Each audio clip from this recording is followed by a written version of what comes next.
Assalamualaikum warahmatullahi wabarakatuh. Salam sejahtera bagi kita semua. Saya Saiful Amri, Angkatan 2 Latsar CPNS tahun 2021 akan sedikit mereview tentang materi wawasan kebangsaan yang menjadi tugas dalam kegiatan Latsar ini. Baik, pertama-tama kita harus memahami dulu arti wawasan dan kebangsaan terkait dengan materi yang disajikan. Dalam Kamus Besar Bahasa Indonesia, wawasan itu diartikan sebagai hasil memawas, tinjauan pandangan, dan dapat juga berarti konsep cara pandang.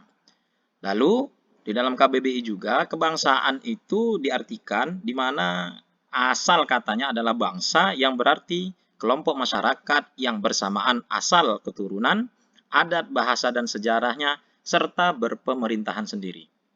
Maka dari itu, kebangsaan itu mengandung arti ciri-ciri yang menandai golongan bangsa, perihal bangsa, mengenai yang bertalian dengan bangsa, dan juga kesadaran diri sebagai warga diri suatu negara.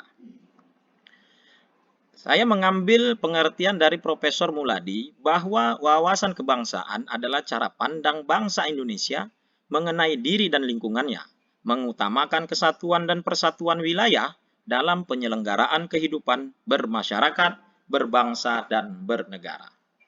Jadi, di dalam pengertian wawasan kebangsaan ini tentunya semua aspek kehidupan seorang manusia dia harus meliputi nilai-nilai kebangsaan yang ada pada dirinya. Maka dari itu, dengan demikian mungkin pada sejatinya dia dianggap telah memenuhi unsur ataupun syarat memahami semampunya tentang wawasan kebangsaan.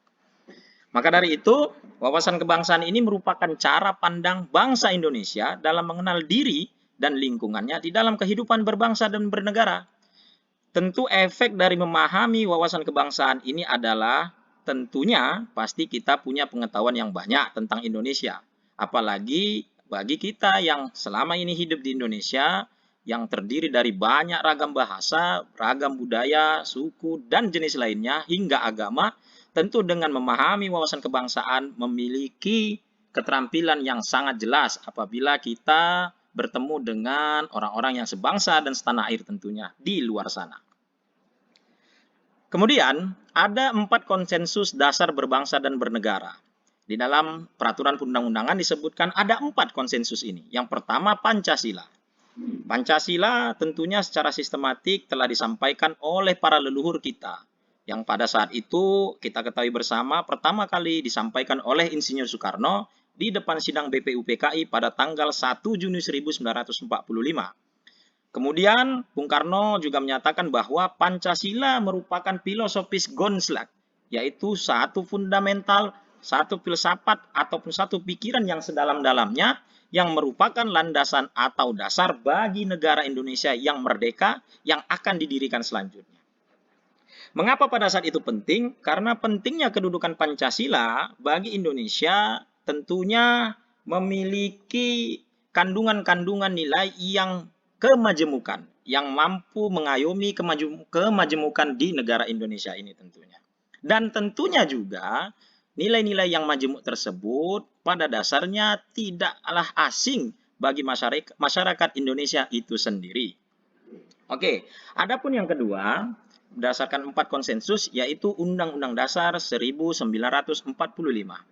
Nah, perlu diketahui oleh kita bersama bahwa naskah UUD ini dirancang sejak tanggal 29 Mei sampai 16 Juli 1945 oleh Badan Penyelidik Usaha Persiapan Kemerdekaan Indonesia atau yang disingkat BPUPKI.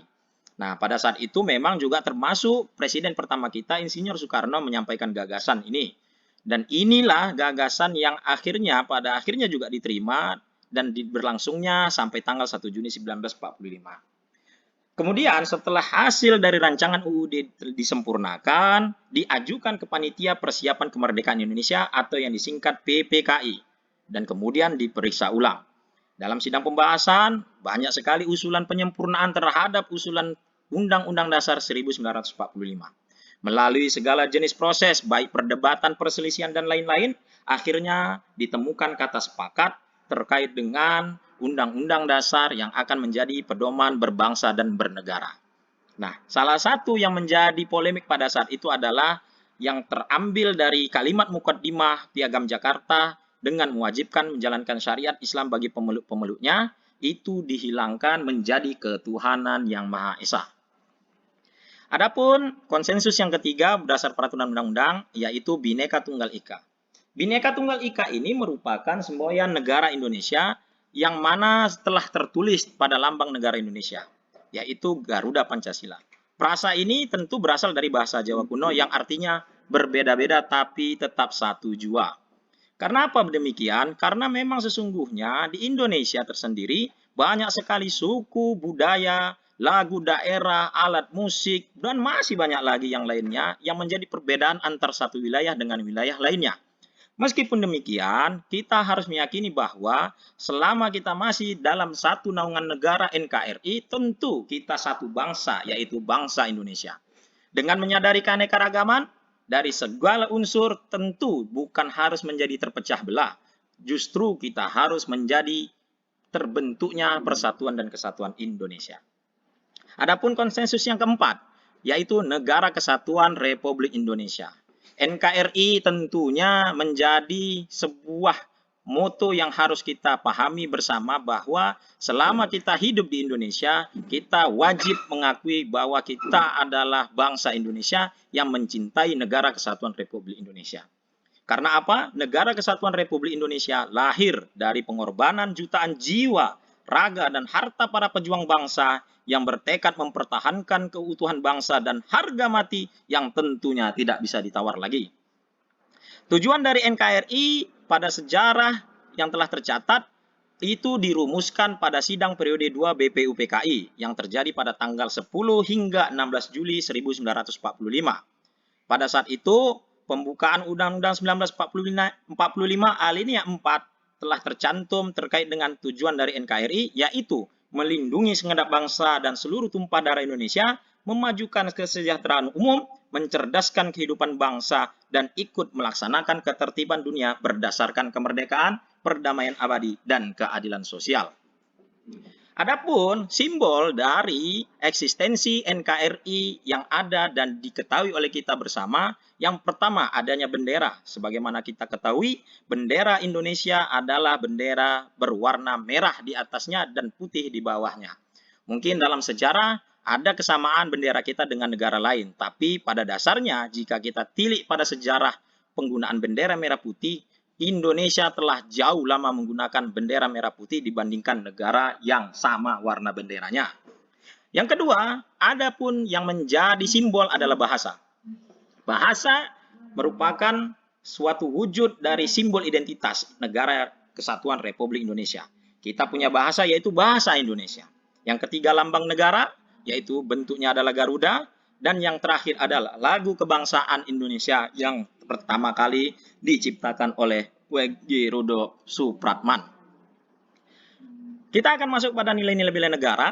Di dalam nilai bela negara ini, saya sedikit menjelaskan sejarah, di mana sejarah pertama kali bela negara dimulai pada tanggal 18 Desember 1948, di mana siaran radio Jakarta menyebutkan bahwa Wakil Tinggi Mahkota Belanda Dr. Bell akan mengucapkan pidato yang penting, di mana pada saat itu dia memberikan instruksi kepada seluruh tentara Belanda di Jawa dan Sumatera untuk memulai penyerangan terhadap orang-orang kita. Operasi tersebut dinamakan Operasi Krai, dan pada akhirnya bahwa Belanda tidak lagi terikat dengan persetujuan Renville, di mana pada saat itu mereka tidak ingin melepaskan beberapa wilayah dari negara Indonesia. Tentu ini memberi amarah kepada bangsa kita yang merasa pada saat itu sudah 3 tahun sebelumnya kita sudah merdeka. Maka dari itu, ini dikenal dengan agresi militer Belanda, dan Belanda memang konsisten terus melakukan gencaran agresi ini dengan aksi polisional. Jadi, saat mereka ingin meninggalkan istana, pada saat itu, sebelum mereka meninggalkan Indonesia, pada saat itu, di Indonesia sendiri ada seorang yang besar namanya, yaitu Jenderal Sudirman, memberikan perintah kilat, yaitu nomor 1 perintah kilat ini. Dan ini menjadi instruksi langsung untuk kepada Angkatan Perang RI melaksanakan siasat berperang kepada Belanda yang tidak mau melaksanakan hasil dari perjanjian Renville. Nah, pada saat itu dia memberi instruksi, isinya adalah pertama kita diserang, dan pada tanggal 19 Desember Angkatan Perang Belanda menyerang Jogja, pemerintah Belanda membatalkan persetujuan gencatan senjata, dan semua angkatan perang menjalankan rencana yang telah ditetapkan untuk menghadapi serangan Belanda. Nah, pada saat ini memang kita harus akui bahwa Belanda pasca Indonesia merdeka tahun 45 memang tidak serta-merta melepas sebagian wilayah Indonesia.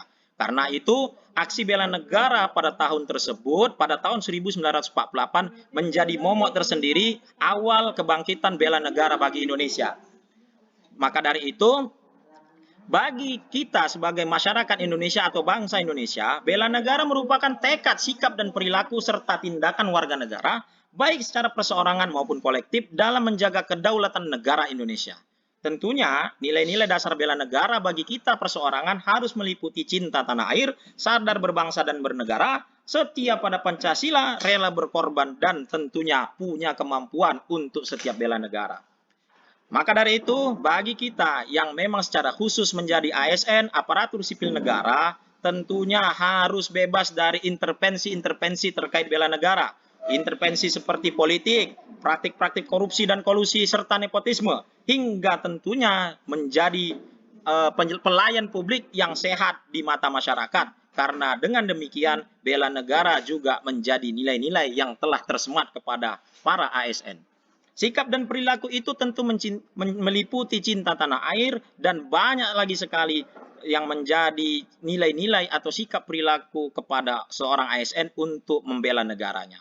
Maka dari itu, aktualisasi ini harus disikapi dan diperilakui dengan pertama, memiliki kemampuan dalam melaksanakan kebijakan program pemerintah, mengutamakan kepemimpinan berkualitas tinggi, mengutamakan pencapaian hasil, dan mendorong kinerja pegawai, hingga senantiasa menjaga kesehatan dan menghindarkan diri dari kebiasaan-kebiasaan yang dapat mengganggu kesehatan personal.